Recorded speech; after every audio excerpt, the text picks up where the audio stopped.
Here's why you play Cecilion, the Embrace of Night, in the mid lane. First off, he possesses insane scaling damage, allowing him to dish out massive burst damage in the late game. He has excellent poke ability, letting him constantly harass enemies from a safe distance. Cecilion also excels in team fights thanks to his AoE damage and crowd control, making him a great asset in large engagements. However, he consumes a lot of mana in the early game and has no mobility skills, making him vulnerable to assassins and gap closing enemies. Cecilion's passive, Overflowing. Cecilion gains extra max mana and restores mana whenever his skills hits an enemy. Additionally, his skill damage scales with his max mana, making mana-based items crucial for his damage output. This passive makes Cecilion an incredibly strong late-game mage, as his damage will continuously increase the more mana he builds. However, he has high mana consumption in the early game, so careful skill usage is important. Cecilion's first skill, Bat Impact, summons a giant bat that dashes forward, dealing magic damage to all enemies in its path. When it reaches its target location, it explodes, dealing even more magic damage to nearby allies. Each cast of this skill increases his mana cost, stacking up to 4 times. Cecilion also gains bonus movement speed for a short duration after using it. This is Cecilion's main damage and poke tool. Use it to harass enemies in lane, clear minion waves, and deal damage in team fights. Be mindful of its increasing mana cost when spamming it. Cecilion's second skill, Sanguine Claws, summons a pair of claws at the target location. After a short delay, the claws collapse together, pulling enemies to the center and immobilizing them. This skill is Cecilion's main crowd control tool, allowing him to set up kills for himself and his team. Landing this skill is crucial as it makes hitting his first skill much easier. Cecilion's ultimate, Bat's Feast, unleashes his blood demon power, gaining a massive movement speed boost and slow immunity for a short duration.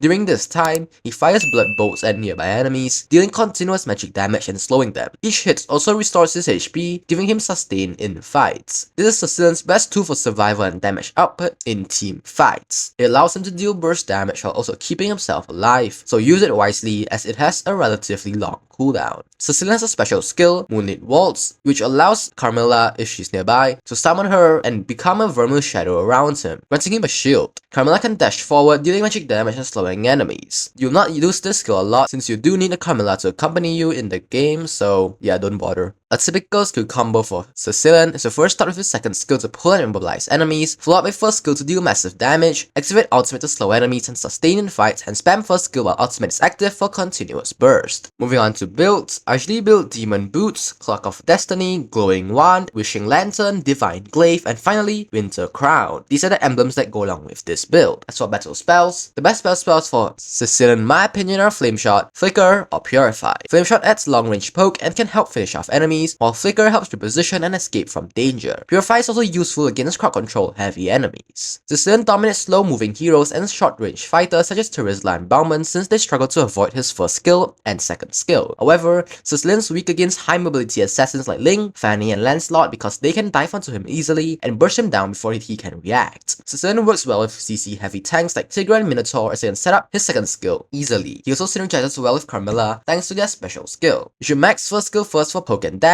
and max second skill second for CC. Most importantly, upgrade the ultimate whenever available. Cecilion is a late game monster, but he requires good mana management and positioning to be effective. In the early game, focus on farming and poking enemies with first skill while avoiding unnecessary mana wastage. Landing second skill is crucial as it can secure kills and set up team fights. In team fights, always position yourself in the backline, spamming first skill for damage and using ultimate for sustain when needed. Since he has no mobility, always keep an eye on enemy assassins and position your teammates for protection. If Carmilla is in your team, make sure to use your special skill for extra survivability. Lastly, Cecilion shines in extended fights, so build mana scaling items to maximize his damage output.